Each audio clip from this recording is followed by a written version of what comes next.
Kitchener, and there's Maximov, you see the snipe show from Niagara.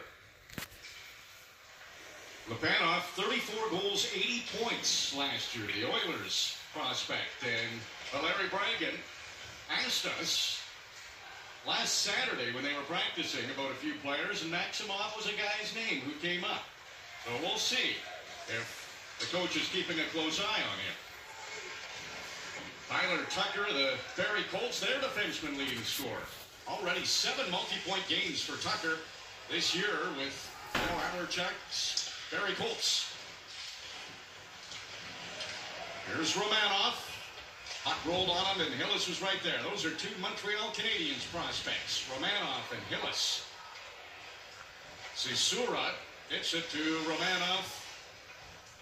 Sisura trying to direct traffic, and Romanov content just to hang behind the net as the OHL completes a change. This is game 3 of the CIBC Canada-Russia series. DiPietro wants this puck to keep moving.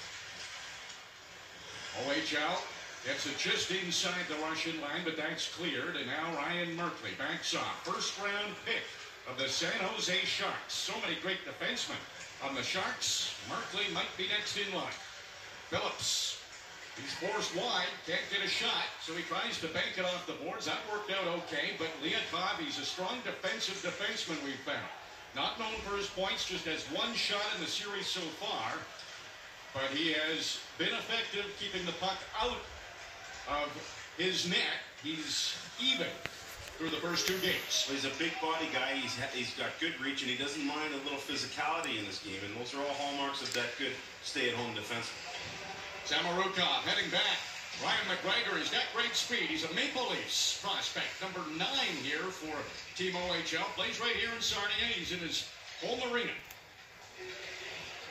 Veniamin Baranov back in the lineup for Russia, and he turned that puck over.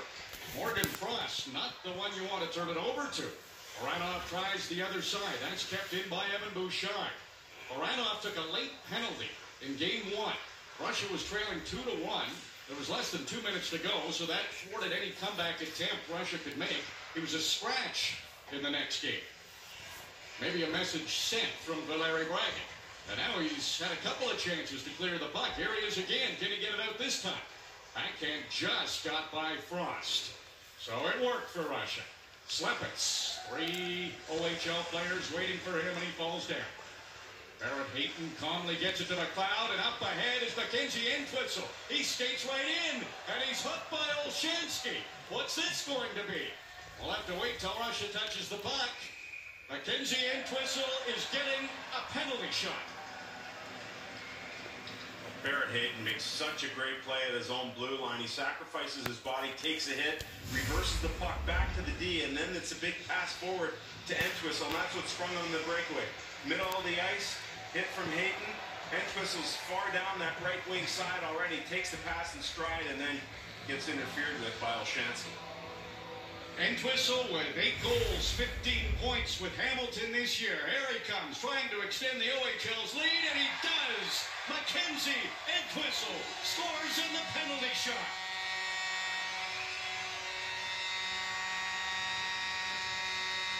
Well, you know, Archie, oddly enough, I had a conversation with Tim Undershawn, both Steve Staios inside the dressing room before the game, and they were talking about Team Canada White at the under-17s, how they ended up losing in a shootout, and how the shootout has been problematic for Hockey Canada, and how it's something they need to address in several international events.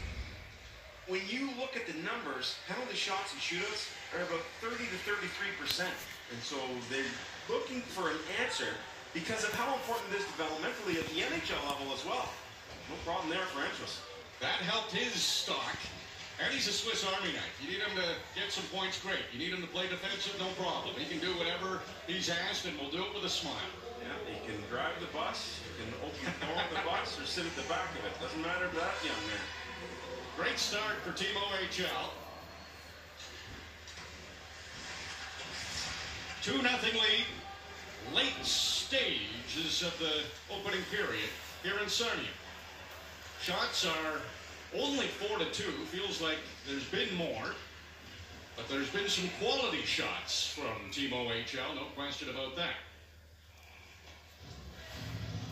Yeah, it's amazing with the pace of this game. You'd think there'd be more shots, but part of that is the neutral ice play. Both teams have been squishing in that neutral ice and trying to create turnover. So when you get the turnover in neutral ice, a lot of times the way both these teams play, it's sent back into your own end for a regroup so that both teams can attack with speed. But they've been both so good in the neutral zone that's been tough to get speed through into the offensive zone and create shots. Russia battling to win that face-off. They tried to get it back to the line. Matt Strome, he's got great hockey sense. He cleared the puck before any Russians could get to it. Under a minute to go. Can Russia get any more shots on Michael DiPietro? Starkov passes in front, and they're celebrating. It's in. Pavel Shen, the captain. He scores, and that's a big goal for Russia. They're back in it late in the first. There is that type of ability and that type of skill present in the Russian lineup. And just like that, Shen gets them back into this game and on the board. A good rush here by Starkov. As he comes around, you'll see 3 OHL jerseys draw towards him. And when that happens and everyone's facing the puck carrier, it's a simple play to get it through a couple of sticks back to the front of the net, and Shen is there to bury it. That's a really slick play there by Starkov, who's starting to emerge as one of Russia's better players. He got that pass through a couple of sticks, and waiting and ready for it was Shen. Starkov now has a point in all 3 games, leads Russia in points with 3 of them. Mackenzie Entwistle scores on a penalty shot a minute and 12 seconds later. Russia is on the board. And there's still about 20 seconds to go in this first period. Will we have more? Jones, he's checked. Veniamin Baranov. Bank pass to Nikolaev. He's stopped by Hillis. Here comes Samorukov. Tries to go wide, but he couldn't get anything to the net. Wraps it around. Only a couple of seconds to go in the period now, and that should be it for scoring chances. That turns out to be a very big